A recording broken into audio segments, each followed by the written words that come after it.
Is Paul Chalmers. I'm the chair of the Fabians, and Fabians are here to incite debate, and if this is not an opportunity for inciting debate on this issue of tobacco and tax, then I'm not sure what is. I'd like to introduce, and we have what I can only say is three of the best experts in New Zealand on this case, and we're very privileged to have them.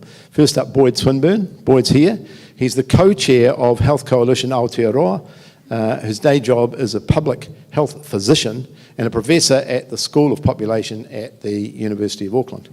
If you go online and read his CV, it is seriously impressive in this area. Second up is Chris Bullen. Chris is a professor of public health at the University of Auckland, and obviously these two guys work very closely together. He's president of the Society for Research on Nicotine and Tobacco, 2023 and 2024, and his primary area of research is into tobacco control, particularly intervention-focused research on how to help more people who smoke to quit smoking. And finally is a Fabian favourite, Terry Baucher.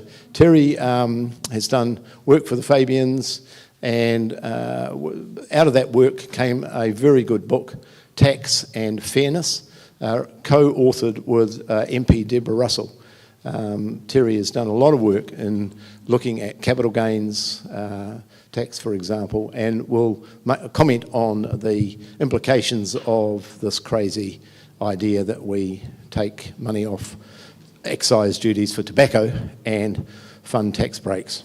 I'd like to ask Phil to come up and just do the moderation, and we'll start off with Boyd, and I'm going to hand Boyd the microphone, and I'm going to head to the camera, and Phil can do any moderation that's required. Young Phil, mic to... Okay, thanks very much, Paul. Kia ora tātou, so ko Boyd Swinburn tōku ingoa. And pleasure to be here and talking to this audience and a few online, I understand.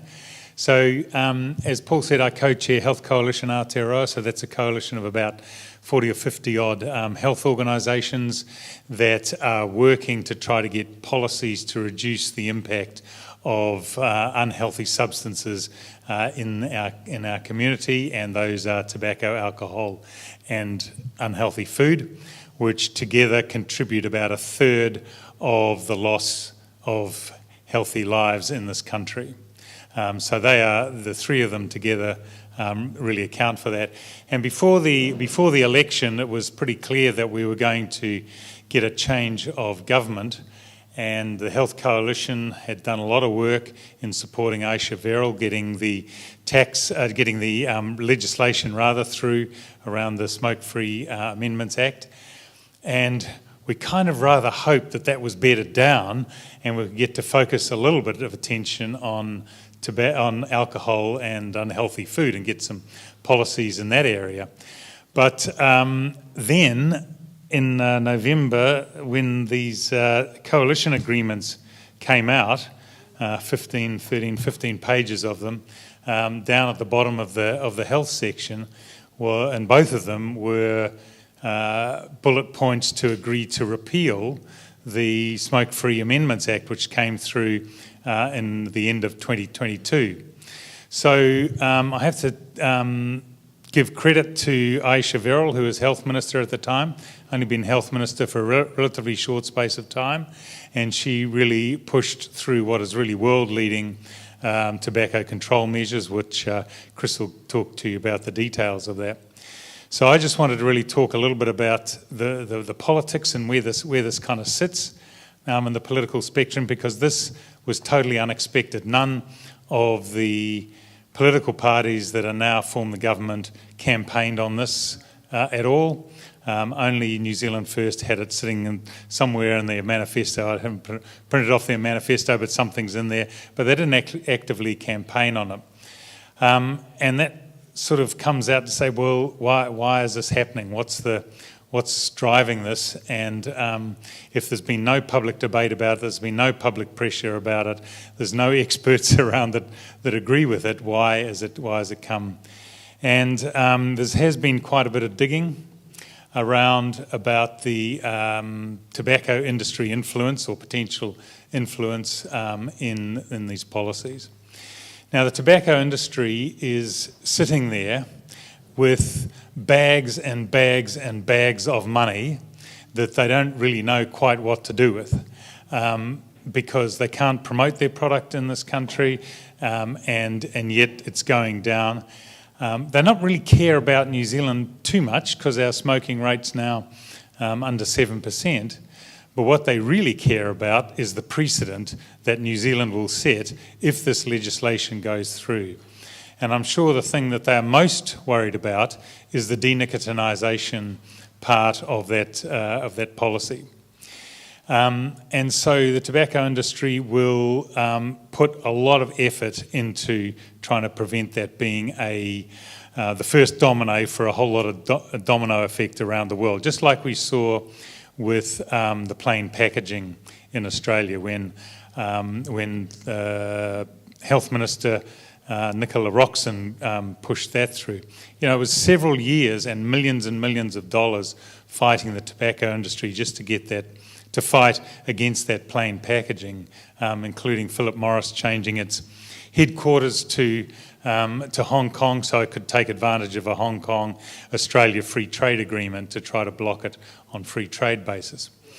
So the tobacco industry has got serious resources and is serious about how it influences policy. And there's a whole lot of ways in which it does this, and I don't think this is me being a paranoid conspiracy theorist. This is all out there in black and white.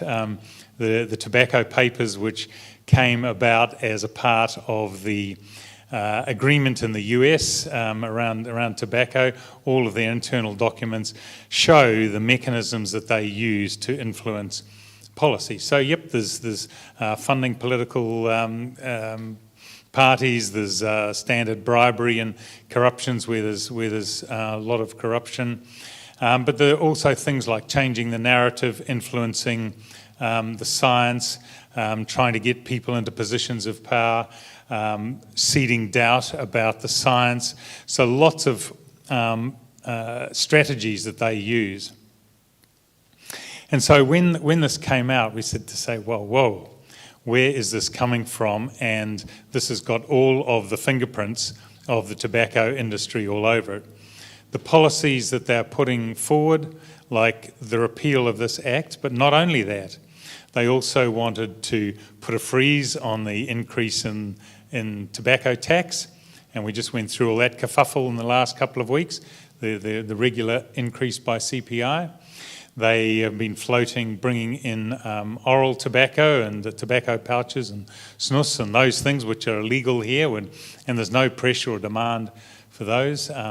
Reducing the tax on heated tobacco. So that whole list of things that they want to bring in are all straight from the tobacco industry narrative, and so their fingerprints are all over it. But not just their fingerprints on the policies, but also the kind of level of influence. And the Public Health Communications Centre, which is based at the University of Otago in Wellington, is a fantastic place to go for finding the facts out about things. These are blogs which academics put out, well referenced, and they come out very quickly. Chris has got one coming out on Monday. You can respond very quickly to issues as they arise with a proper scientific referenced article about it. And this has been a great service to public health, I think, because the usual process of putting out publications is long, and usually the political moment is gone, or otherwise you try and get into the media and that you don't always get all the full references and evidence there. Anyway, colleagues there, Janet Hook and Richard Edwards and Aotearoa, put out this post which I thought was amazing. It put all of the pieces of the jigsaw together about where the potential influence might be.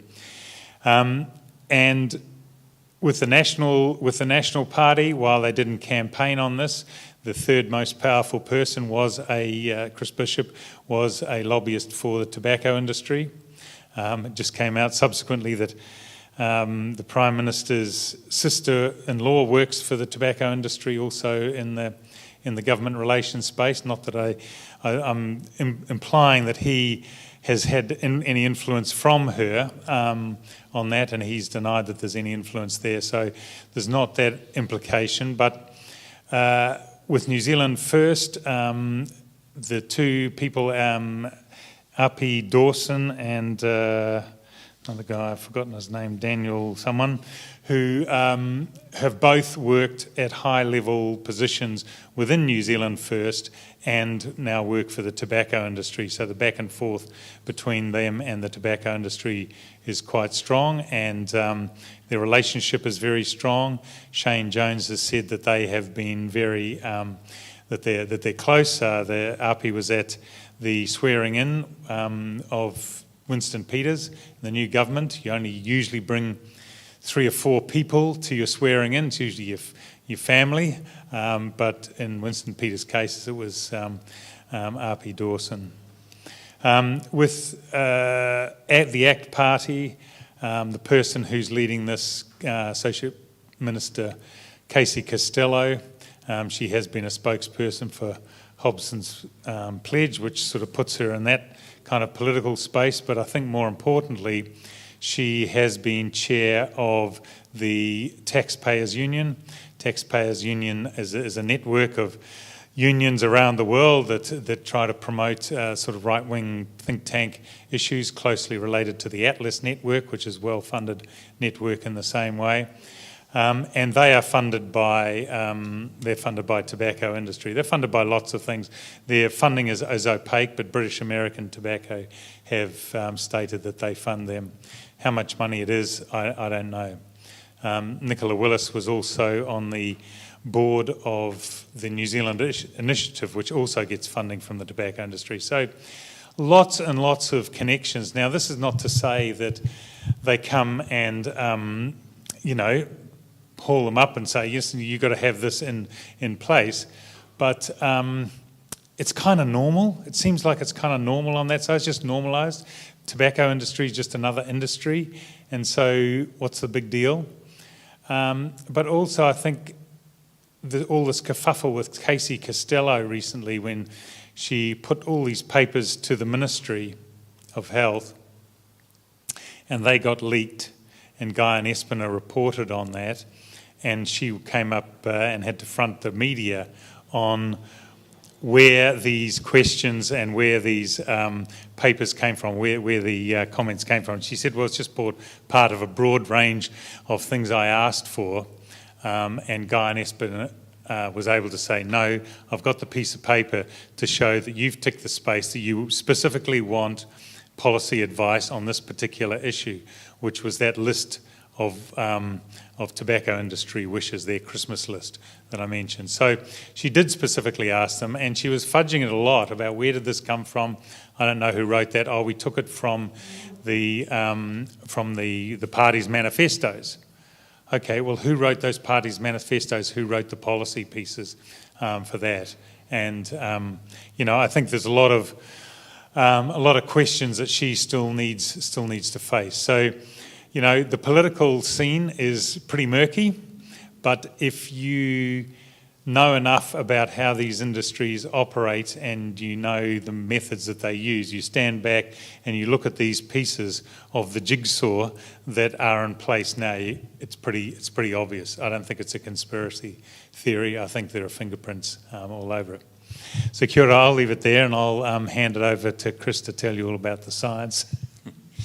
Thanks, Boyd. You've covered a lot of ground. But I'd like to... kia ora koutou, ko Chris Bullen aho.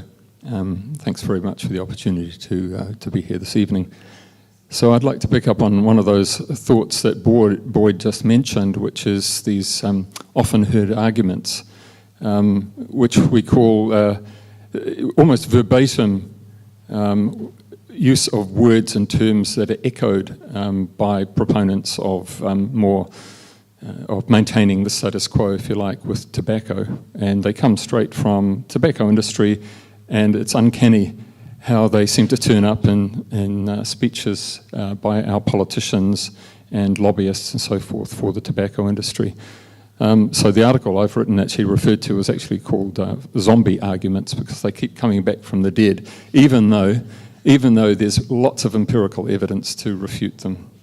So I'll come back to one of those major arguments that we've heard a lot about in a moment, but I just thought I'd spend my time just outlining some of the background to the world-leading legislation that we actually still have but are hanging on to by a thread, because potentially within the next week or two it could be repealed.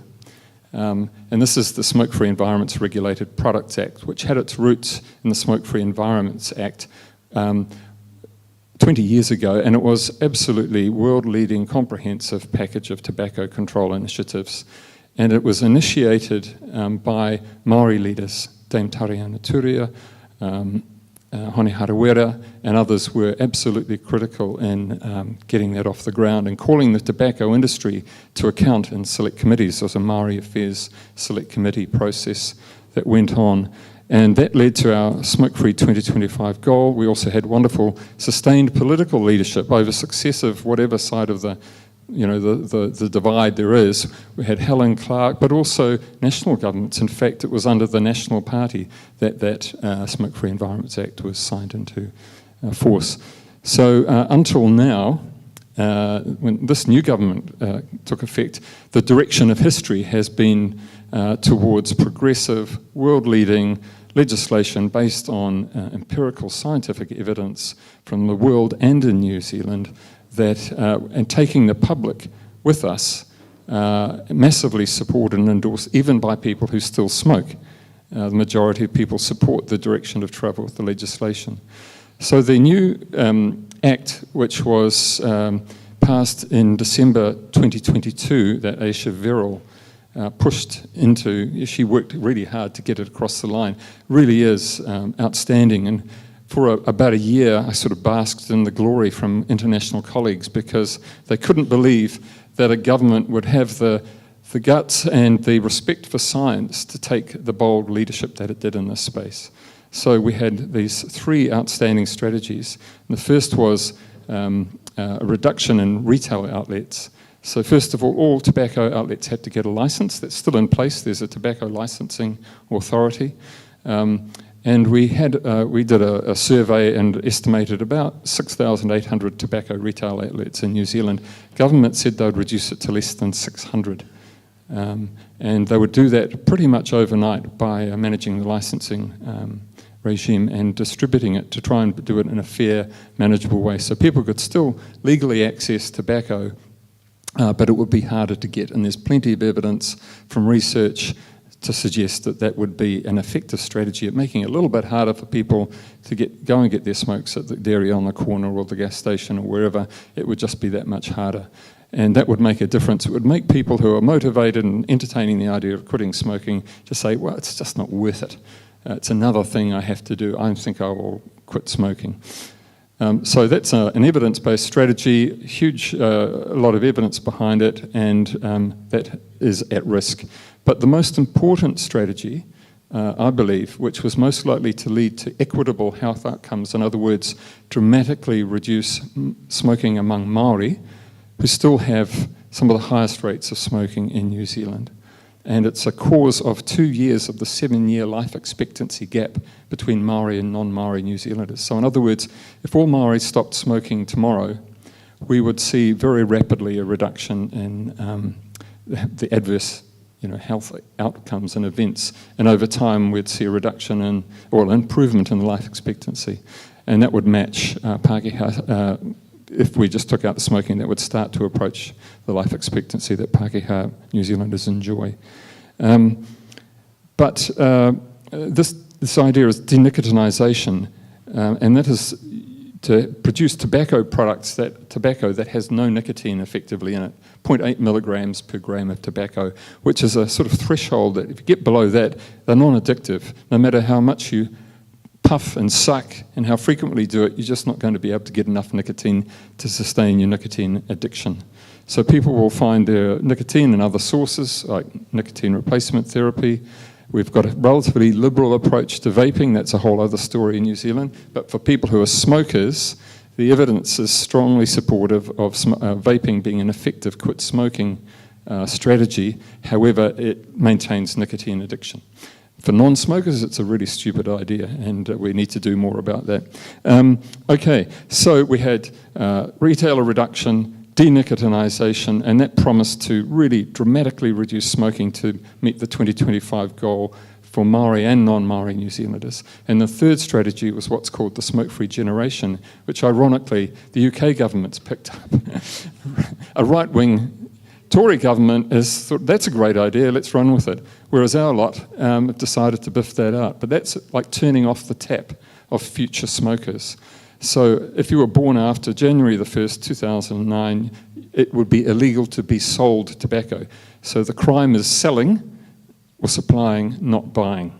Just like all good drug policy, you don't blame the victim if you like, you put the onus on the retailer. So that was pretty good.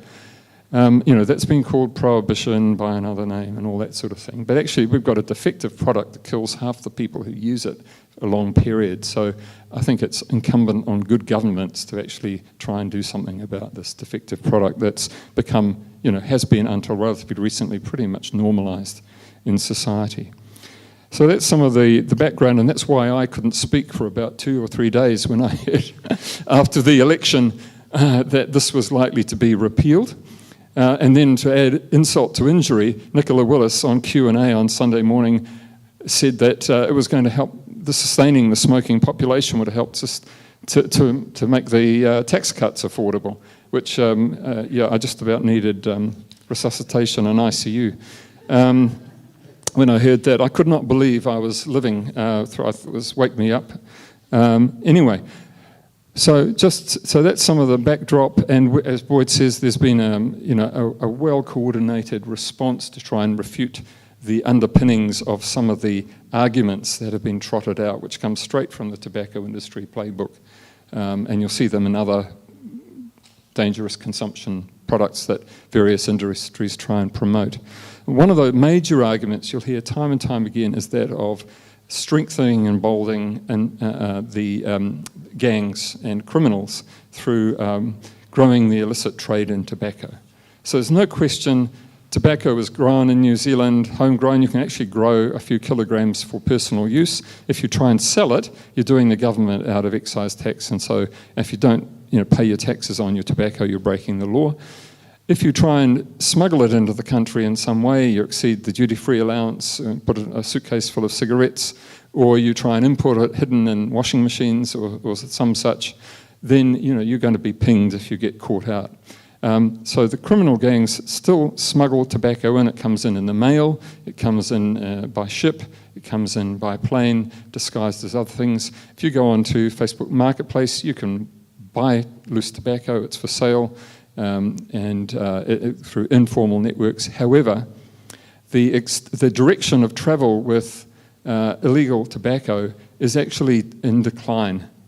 So despite all these arguments, tobacco smuggling, all the evidence points to tobacco smuggling, the size of that trade, actually diminishing. And in fact, if we put the accelerator pedal on smoking to reduce the amount of smoking, there would be less demand for illegal tobacco. So it would continue to head downwards. So I think the idea that tightening up the tobacco space with our proposed, with the SERPA Act, would actually increase criminal actions. It might do from time to time, but the overwhelming evidence is that it's declining, and there's a range of sources that we can point to. So these arguments are false. They're not supported by evidence. Even the tobacco industry's sponsored research through consultancy firms suggests that this is the case. So even if you don't trust quite their reports, they actually talk about the volume of smuggled tobacco diminishing in New Zealand. We've done research on this. We've found over the last 10 years the amount of smoking of illegal tobacco by New Zealand smokers is declining. It's slow, and obviously we had the COVID period when the borders were closed, which creates an anomaly, but overwhelming, if you draw a straight line through the various points, it's heading downwards. And similarly, when tax was increased over the last few decades as governments popped up tax year on year, smoking, the illegal tobacco trade by any measure continued to decline. So we think this is a false argument. I wouldn't bother entertaining it in any way.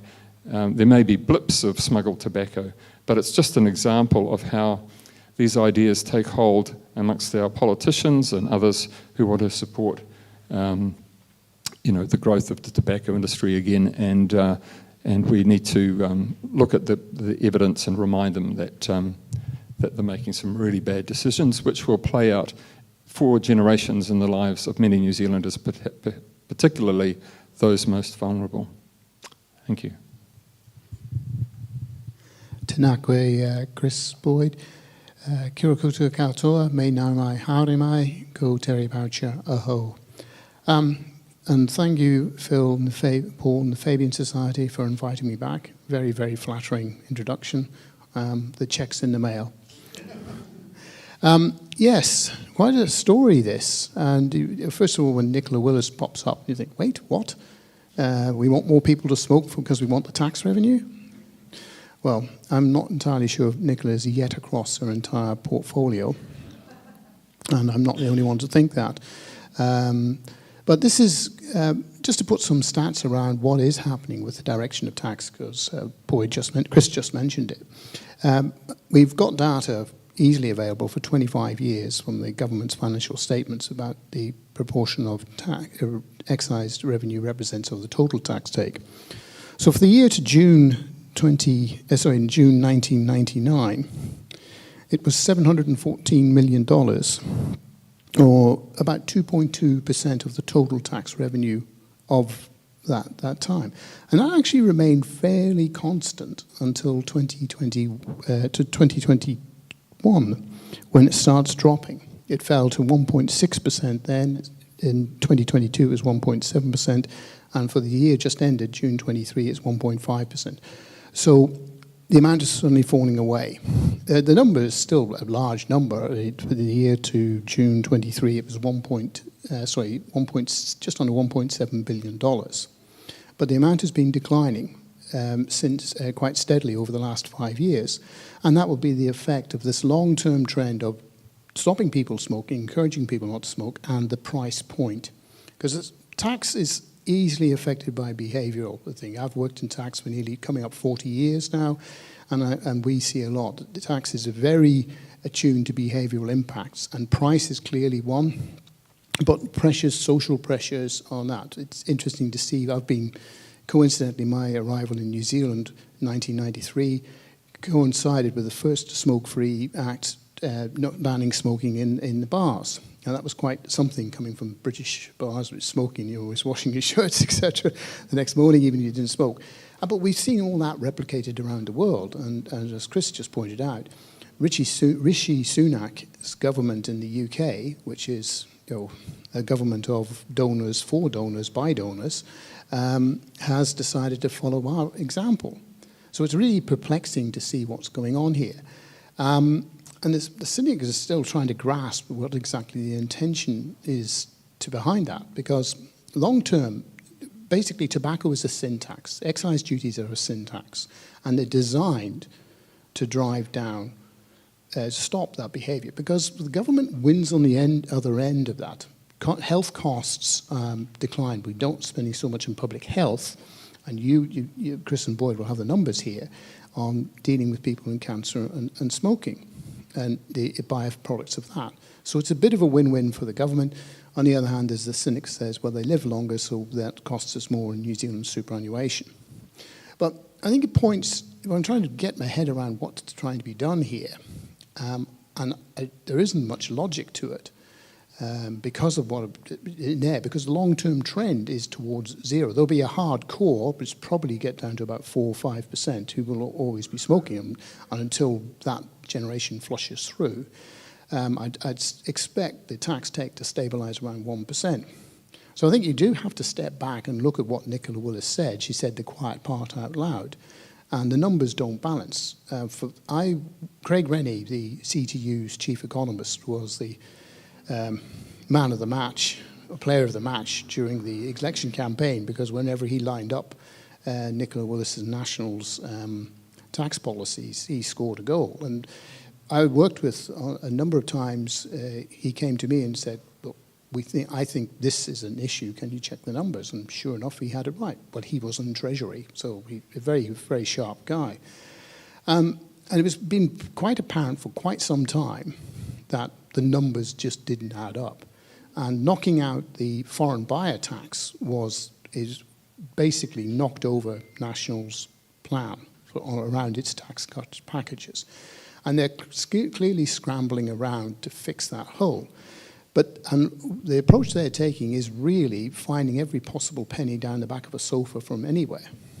And it really is as cynical as that. Like today, they just announced that the reports as part of the cultural reports, as part of the parole board hearings and for Maori cultural reports, I hope I've got that right, they're being stopped, banned, and that's to save $7 million. And this is what you will see, lots of little numbers picking up all over the place. But I think, and not to be paranoid about it, but I think you have to step back and think, where is all this going? And I personally have a cynical phrase that we have no corruption in New Zealand, but we have an awful lot of conflicts of interest. And they've collided here in a way we haven't been prepared for.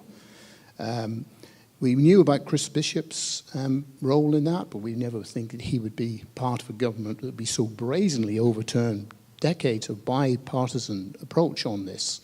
And for what? Well, just for getting into power, it seems, if nothing more than that. But I think you need to keep this in mind when you think about why do we not have a capital gains tax or an estate duty or a gift duty, all of which exist. That's what it's the complete absence of the capital taxes, that is an estate duty, a gift duty, and a capital gains tax that makes New Zealand anomalous in tax terms. Not every country has a capital gains tax. Not every country has an estate tax or a gift tax or a wealth tax. But we are one of the very few that I know of that has none of those. And why they hit the political economy around that shows that it does come down to people in power or being influenced by donors, if you want to be cynical, putting pressure on to expand, narrow the tax base as we call it, and expand the range of exemptions. And then the policy then becomes, oh, right, well, gift duty is a good example. We're not collecting anything from this, so we should get rid of it. And that's what happened to estate duty, and it's how our wealth taxes around the world have happened. So that's something to keep in mind in here. It sounds awful to be thinking that politicians can be bought and sold, but they certainly can be influenced, and then you've got to look at self-interest. Parliamentarians as a property and wealthy group are significantly out of step with the rest of the population. In other words, they own more property, they're wealthier generally. So there's very few. In 100 of the 120 MPs in the last Parliament, the 2020 to 23 Parliament, I think only 3 did not hold or own property of any sort. Many have interests in trusts. So I think, in my mind, you have to keep this in mind. And I think the confluence of events around the Atlas Network, the Taxpayers Union, which has... The Taxpayers Union, I looked at this in terms of the numbers, and Taxpayers Union was formed 2013. It's an incorporated society, which means it doesn't pay tax on contributions from members, unless it's actually selling merchandise on that. The donations in the first few years, it wasn't really turning over very much, but the last report for December 2022, it was now well over, I think it was $2.3 million of donations. And it had a payroll of over $1 million. And so where does that money come from? We don't know, because none of the donations that it receives are reportable in detail, and they're not reportable either for the Electoral Commission. Now, to put that in context, the amount of donations that the Taxpayers Union received in the December 22 year was as much as the entire amount of donations made to the Helen Clark Foundation since it was founded in 2015. So there's a great disparity of the money flowing in from the right wing, the donors, the rich donors. So that's something I think we have to generally, just stepping aside of what's going on, I think we're going to see more of that. And we have a big problem as well in that we have a financially weakened media. And this is not uncommon, by the way. All media around the world is incredibly weak now and financially weakened. So, we'll see advertorials of the nature that was put out last week by the Muriel Newman's outfit, which was, here's the Treaty of Waitangi as explained to you by Aotearoa Nata. That's where we're going to see more of that advertorial stuff, because the papers and media is in desperate trouble, and they're not going to get any assistance from the current government. So as a confluence of things makes it very difficult to counter all of this, I feel. And in the tax terms, it comes to the crunch is coming, and I think we are heading for a very severe cutbacks in the public service. And sooner or later, the proposal to raise the superannuation age will be put back on the table. Because there was an interesting comment, I haven't been through it yet, the full thing, but the Treasury briefing given to Nicola Willis saying, you've got to think about a capital gains tax here. And that's actually nothing new, because that was the driver behind the tax working group in 2019 proposing a capital gains tax. They were looking at the numbers, and they could see that a financial crunch was coming, that the revenue expectations were outrunning, the expenditure was outrunning revenue, and the crunch would start to come towards the end of this decade. And they were saying, and there are two things called the Hei Te Runga Mokapuna, the long-term insights briefing, fiscal financial insights briefing. The 2016 briefing was the model gave the insights to the 2019 tax working group, and the 2021 briefing said the same. There is a financial crunch coming. You're going to need to make, as the language is used, an adjustment, a fiscal adjustment. Now, so there's a lot of pressures going on here, and basically going in with this legislation is a means of just deferring that, doing the typical thing so many of our politicians do, kicking the problem down the road for another few years. But welcome to our new government, as we always say. Kia ora.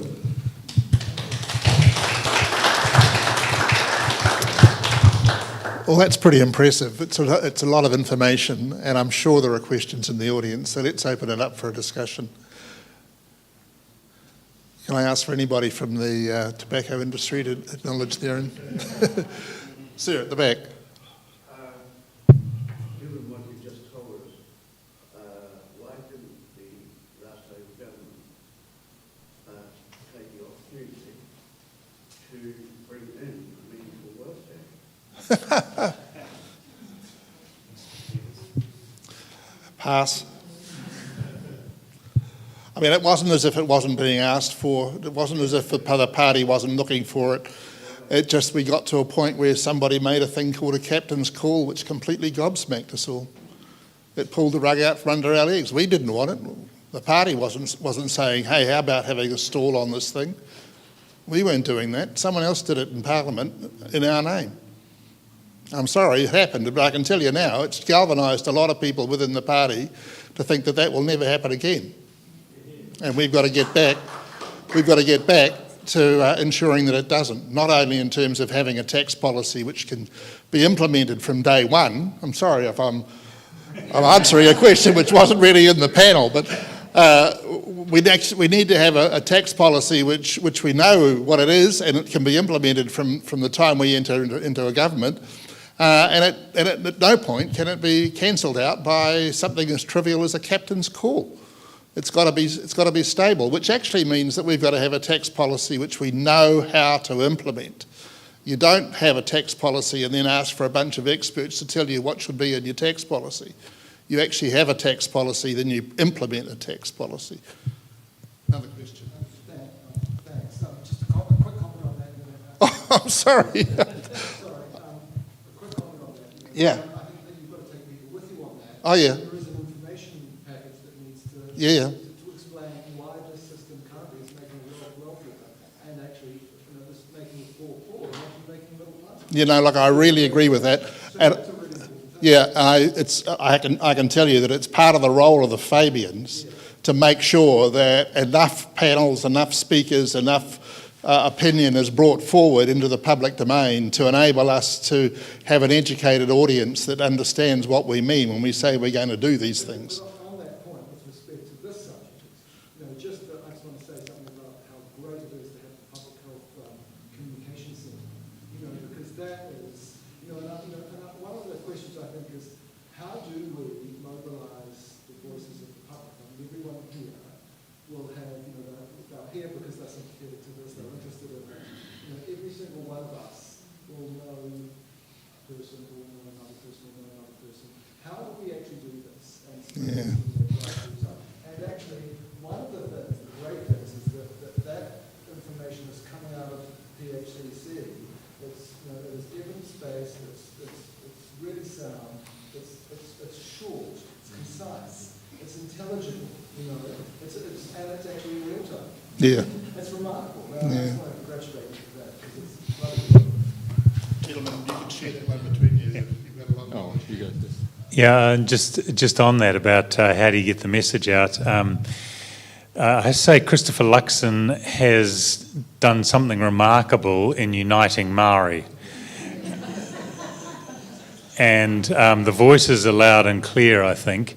And the Health Coalition, if this goes through, and it's planned to go through under urgency before March, again, another non-democratic process, then the Health Coalition is looking at the possibility of a citizens-initiated referendum, which means getting like 400,000 voices or 400,000 signatures to push for a requirement for a referendum. So whether we get to that point or not, I don't know, but that's one of the options. Yeah, and just on that, I think you may not be aware, but there's a Treaty of Waitangi claim that's been lodged because of the importance of this particular issue for Māori and the obligation of the Crown to honour its commitment through the treaty to ensure that Māori have equitable health outcomes. So, I think there's different angles, and our Māori colleagues, not necessarily health people, but they see the bigger impact of tobacco on their communities and its long historical legacy. I think all voices are needed at the table, and you might have seen there was a bit of some marching to Parliament. There was even a march in Auckland from outside Auckland Hospital down to Newmarket, and a survey or a referendum type of, what was it? A petition. That's the word I'm looking for, which got I think over 100. Something like that anyway, but we could do more and more frequently, and as you say, Dave, the more people who have conversations with their neighbours and just inform them about what's going on, the better. There's a question at the back, yes. Yeah, it's a question for all three of you, and it's really, this government seems to have got outrageous policies in so many directions, and the one health regarding themselves as smoking for all of us. And being yesterday at Waitangi, I saw with my own eyes the mobilisation of Māori with lots of Aotearoa myself there. However, my actual question, but I'd love everyone to answer this, but Terry, being the economist here, I wonder whether this government, you referenced Nicola Willis, is actually more vulnerable to what Liz Truss's government, that they stuff up the economy so badly that they're actually taken out by that side, their finance industry, who go, we can't let this reckless experiment continue. Thoughts? That was just my thoughts, but I'd love to hear your thoughts on my thoughts. Thank you. First of all, I'll deny being an economist. Well, somehow how I dodged that bullet, I don't know, but spending the time in tax, it does come with the territory. But no, thank you. I don't know whether to be flattered or ashamed. He's trying to tell us he's an accountant.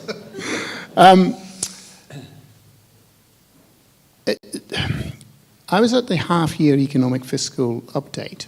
Now, what happens, if you've ever wondered why all the experts seem to know so much about the budget or the briefing almost as soon as it's announced, that's because we get locked up for a couple of hours beforehand and we get the papers and we go through what's there. And the process is 11 o'clock, we got locked up and they handed out the mini budget, the half-year economic fiscal update. And then we go through that, and at 12 o'clock, Nicola Willis rolls in and starts talking to it. And what I thought was very interesting observing all this, I never got to ask a question, because I was sitting next to Craig Rennie, and that probably was a mistake, because she was never going to take anything from that side, was that the tone of the journalists was highly skeptical. Straight off the bat, they were saying, well, you know, stop telling us about how bad things were. You're now in charge. You know, is it appropriate that the first thing you do is to give tax cuts to landlords rather than relief to tax thresholds? Not that was it. I was quite surprised by that. It didn't really come across on the 6 o'clock news so much. But the feeling I had was that Nicola's not quite on top of her portfolio, and yet. Let's just give her a chance of that. It's a big portfolio. The issue that you come across, to pick up what happened with Liz Truss, there was an absolutely excoriating piece written in the Financial Times of all papers afterwards, which said that Truss, like Kwasi Kwarteng, her chancellor, have this great vision of entrepreneurial freedom, and they all take it from the think tanks that come out of America, and they completely forget, one, they've never run a business, and two, America is a giant country, all interconnected. And the business, it has an entrepreneurial truth. It also has a lot of things going on in terms of government support. So yes, they could trip themselves up because they follow blindly the idea of tax cuts. But where they're actually going, and I think in hindsight, a lot more attention should have been paid to this. Luxon cited David Cameron favourably, which, given his history with pigs and Brexit, seems astonishing. And that sort of made me think up, anyone citing David Cameron as a good role model, really, you've got to question their judgment about that. And what we are getting into is austerity. They want to balance the books. There's an obsession with balancing books, even though our net debt ratios are highly favourable by world standards. We're down to 20% of net debt. And put in context, Japan is 250%. They haven't fallen. Japan's been over 100% of debt to GDP government for over 30 years now. Still ticking along. America's at 100%, still going. Britain's near 100%. It's in trouble, but that's self-inflicted. But the point is, we down at 20%, we don't have that issue. Now, they're planning to take cuts across the civil service and expanding it. Now, I want to just put particularly about inland revenue, my speciality. Back in 2016, inland revenue had something close to 5,800 staff. It then went through a business transformation, which brought it down to 4,000 staff. And so it has gone through all of that. It is doing less, more with less. And yet, it's still in the gun for more to be taken out of it. And someone has done an analysis. If they're talking about cutting wages, because that's the easiest thing in there, they're looking like taking 29% of inland revenue's wages bill.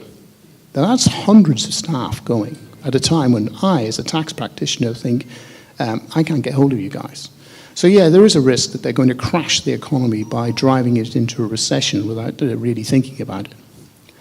Sorry, I've rambled on a bit too more there.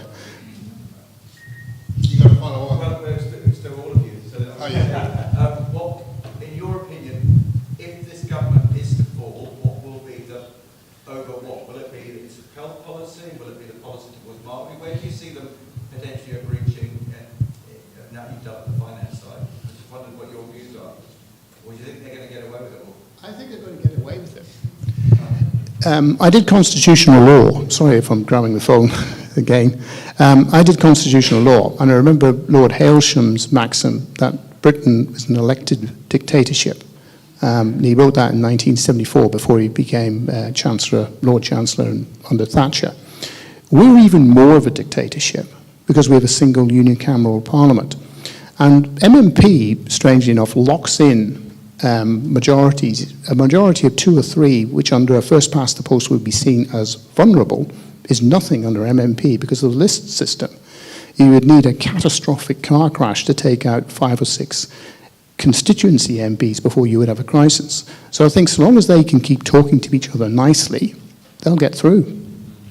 But what I think you might see is something like 1993 election, where Baucher scraped back in by the skin of his teeth. He wouldn't have got in under MMP, but that's by the by. Sorry. Thank you. I'd like to ask the panel how they would recommend that we raise awareness amongst the public of the sophistication and the international coordination of the tobacco industry and link up with politicians, because it's insidious. And I would recommend a book called The Smoke Ring by Peter Taylor, who's investigated this internationally. He came to New Zealand around 1990 or so, I think so, around the time when we were fighting the Rothmans sponsorship of the rescue helicopter. He interviewed Deirdre Kent and myself, but they are using the same tactics as the asbestos industry. Their lobbyists are extremely powerful, and the general public has no idea that this degree of manipulation is taking place. And I'm not quite sure how we do it, but you won't get the answers off Google.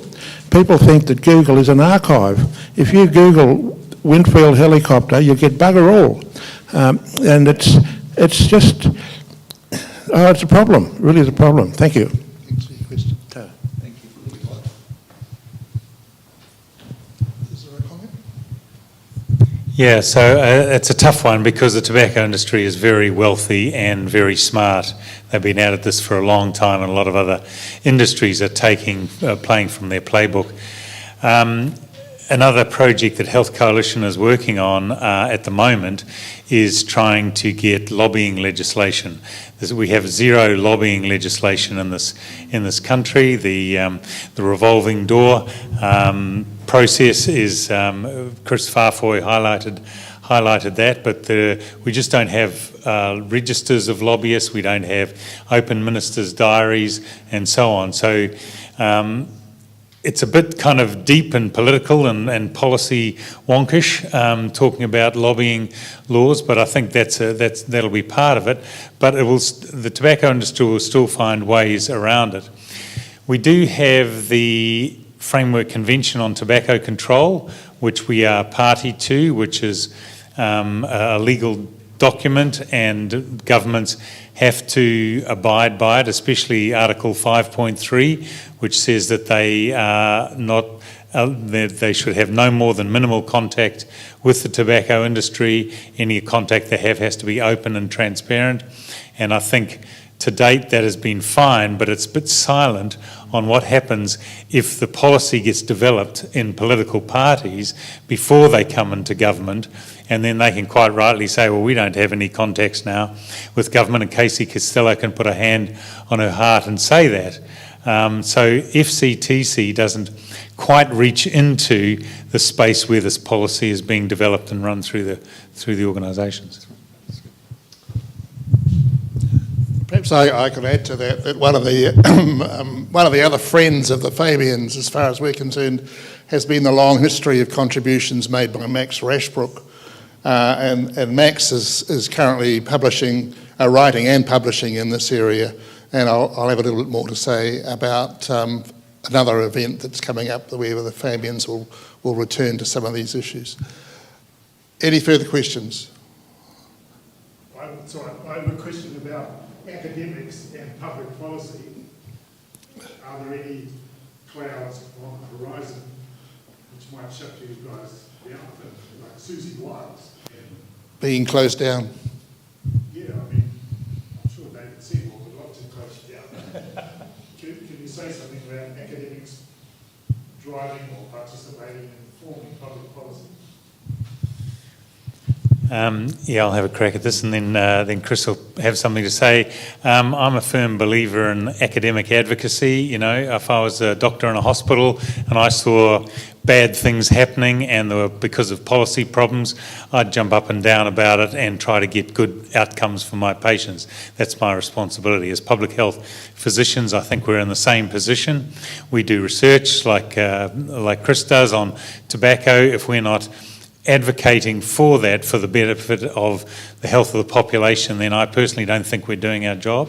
We are reasonably well protected within the universities, with the being the critic and conscience of society. That's written into the legislation. But things are a bit more subtle than that. And, academics, some academics don't want to put their heads above the parapets. There's issues around promotion and where you get your research funding, all sorts of things. So there are kind of some unwritten kind of constraints, but we are still legally protected as the critic and conscience, and long may we remain so. Yeah, I don't have anything particularly to add except to endorse exactly what Boyd said. In the current situation, we are obviously free to come and speak, but we just have to be sure that what we say is based on the best available evidence, so that our arguments, our advocacy is robust and will stand up to scrutiny. Otherwise, we deserve to be criticised if it's just driven by hearsay or ideas. But unfortunately, the media doesn't necessarily see it that way. So sometimes we get regular commentators who hold academic positions making comments, but if you look at some of their statements, including some around this particular issue, they're not particularly well-founded and are sort of straying out of their lane. So I think we do have to discriminate and be discerning when we read that material, even if it's from an academic, because there are some who have other interests. Right, I'm just going to wind it up. Is there any further question? Yes. Smoking is really bad, obviously, which is why you're here, but the new smoking is vaping, and I see that especially as a student all around me. How do you stop that from exploding and becoming what smoking is now? Because it's a massive problem. It's me. I'm the guy. I published the first academic paper on vaping, about a decade ago, and at that point, these products were designed to help people quit smoking. This is for smokers. In the last 4 or 5 years, it's taken off globally. So it's not just the problem in New Zealand, it's all around the world, poor and rich countries. Young people who have never smoked are taking up vaping in huge numbers. Partly that's a function of their social media push and modelling, role modelling, etc., but also the availability of very cheap disposable vapes. There's been a real uptick. Interestingly, at the same time as vaping in New Zealand has gone up, smoking prevalence has also gone down in the opposite direction. That's a good thing if they're all smokers who are quitting and they're doing that by vaping. But unfortunately, the upswing is bigger than the downswing. So there are more people taking up vaping than were smokers using it to quit smoking. So somehow we've got the policy settings, we're on the back foot. We allowed the door to be open to unscrupulous people out to make a fast buck, to get a bunch of younger people who don't smoke, dependent on nicotine, high-strength products that deliver nicotine in doses that you even equivalent with a cigarette, which is quite a remarkable achievement, I have to say, because people have been trying to do this for decades in searching for a kind of ideal nicotine replacement product. And now we've got it, but it's branded, flavoured, marketed as a kind of lifestyle consumer product, and lots of young people don't understand A, that they're dependent on nicotine until they stop vaping for a night or two and feel extremely unwell, or that there's any harm in it, that they might end up being on these products for a long time and it's burning a hole in their wallet. So the health impacts are probably, the evidence at the moment suggests the health, in terms of physical health impacts, are likely to be much less than smoking combusted tobacco cigarettes.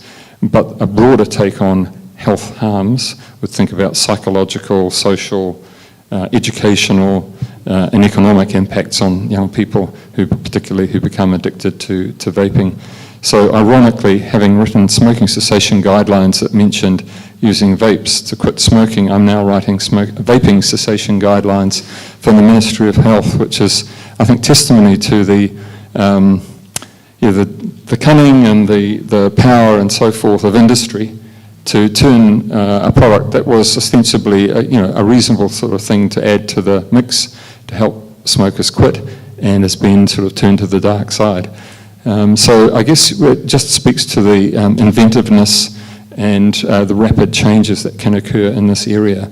Boyd mentioned oral tobacco products and oral nicotine products. There are nicotine lollies, there are strips, all sorts of weird and wonderful things. So there's a bunches of people out there devising different ways to get people hooked onto products so they can sell more of them.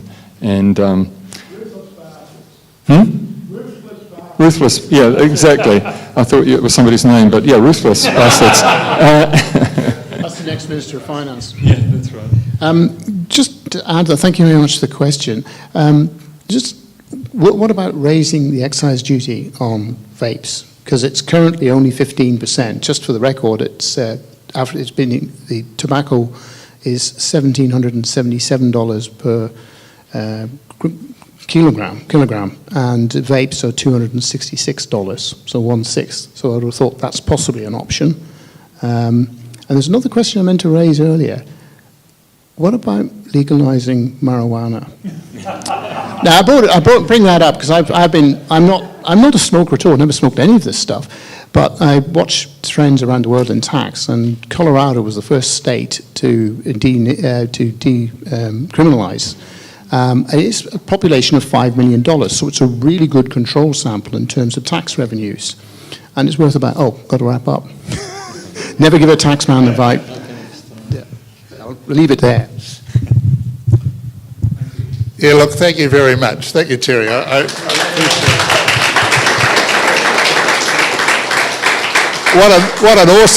What an awesome bunch of. Hang on. Yeah. No, I'm going to wrap it up. Yes, what I'm doing.